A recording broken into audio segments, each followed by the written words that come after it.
everyone. Hey, everyone. So Don't forget to I subscribe, gotta share, and update you like. about Subscribe, something. share, and And like. I feel like I need to update you about this because I've been telling you my story all along. I don't really want to, but since I've been telling you, sharing my story with you all this time, I feel like shit. So if you remember my past video, okay, I did a lot, right? I did a few months ago, I went to the emergency room. My stomach was hurting me, and I just, stomach, and I had trouble breathing, left radiating pain, and just an excruciating pain, right? And then every time I ate, it just felt like it was this sharp pain, like right here in my chest, my upper stomach. So long story short, I did a what do you call it? Endoscopy to rule out ulcer. It was an ulcer, and they said a specialist said go to the GI specialist said go see a OBGYN, right? Possibly it's the endometriosis. So all this time, I'm like, oh, I know I have endometriosis because I did a laparoscopy to rule out endometriosis, and the doctor who did it was like, yeah, there's a lot of adhesions, you got a lot going on, and she was supposed to use a laser to remove some of the adhesions, the scarring, and she's like, I didn't feel comfortable, it was just too many, it was too thick, and I couldn't see. They were just meshed together, your organs, abdominal, your bladder, all that, right? And she was like, I didn't want to cut your aorta. I went to a specialist last week, Friday, and the specialist says, drum roll please, the specialist said, Trisha, I don't believe you have endometriosis. Based on what you have told me, based on what I've seen, what the doctor has written about your adhesions, and she wrote some in-depth notes, I don't believe it's endometriosis. And I was like, what? So what is it? She was like, well, it's not endometriosis. And to relieve your pain, we can remove your uterus. We could do a hysterectomy. I was like, wait. So if it's not endometriosis, then what is it? What's the cause of all this pain, you know? And she was just like, did the doctor do a biopsy? How did she come to the conclusion it's endometriosis? I said, wait, she was supposed to do a biopsy? Did the doctor not know that she was supposed to do a biopsy? I don't understand. What is going on here, you know? Okay, I gotta pause it so I'll say that. I'll tell you the story more while I'm doing my stretching because I haven't been working out for a minute, but wherever I am, I try to do something.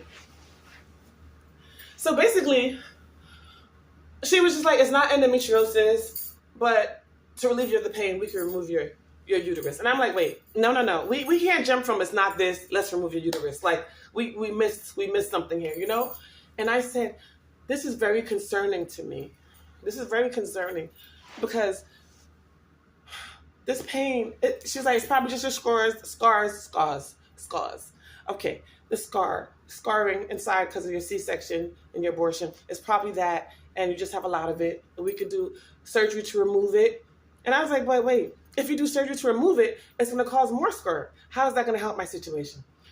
And then I was like, this uterus idea, I love my uterus. I'm not willing to, I don't want to, no, you can't take it. You can't take it. And she said, we can remove it, but I can't promise you that it will relieve you of your pain. It's a small percentage. And I was just like, what? We are not, let's take that out. We're not removing anyone's uterus, all right? No hysterectomy over here. And I just said, I'm not going to do that laparoscopy again. That was very painful. I had to go under anesthesia, and then, you know, well, I don't know why I'm putting my finger to my mouth. It's just, the procedure in itself was just so draining to me and so painful healing after it. So I said, what's another option, you know? And I said, no uterus removed, no hysterectomy, you know, we just got to figure something else out. She's like, there's nothing else to figure out, right? We could either do the procedure again and I do a biopsy, take a tissue sample and definitively clear that it is endometriosis, or we just do some other conservative measures, which you have done. And I said, yeah, you know, so pelvic floor therapist, I'm probably gonna go to that again. I told her I'll be comfortable with that. And I just don't know. I felt very good to know that finally they found out what's wrong with me. So that's why I was happy to have a diagnosis, not necessarily endometriosis, just a diagnosis to put a name to this pain that I'm feeling, you know?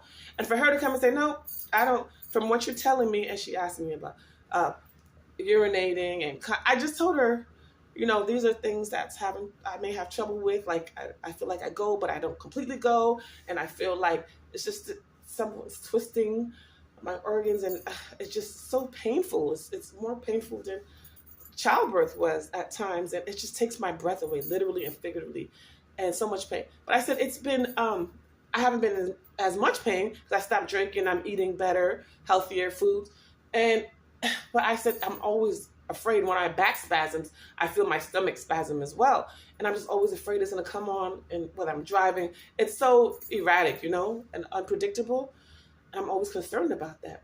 So anyway, she was like, well, let's do ultrasound on your pelvic floor, pelvis. Let's do a pelvic ultrasound and figure out, maybe we'll see a cyst or something. And I was just like, oh my God. Remember your power, everyone. Thanks for listening. Happy birthday to my Aunt Noreen. Happy 70th. May God protect you and keep you. Thank you, thank you, thank you. All right, Mr. Honorine. Mr. Honorine. Mr. Honorine. I said it 3 times, because 3 is the number of completion. And you make our family complete. I'm sorry, I can't see you through the flowers. Okay. You have been a rock in my life. You want to come on? Come on.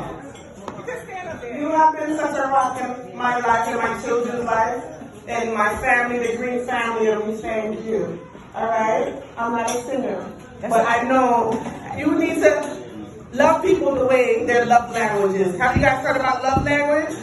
So when I think of a song, this always comes to me. I'm not a singer, so I'm going to need help, okay?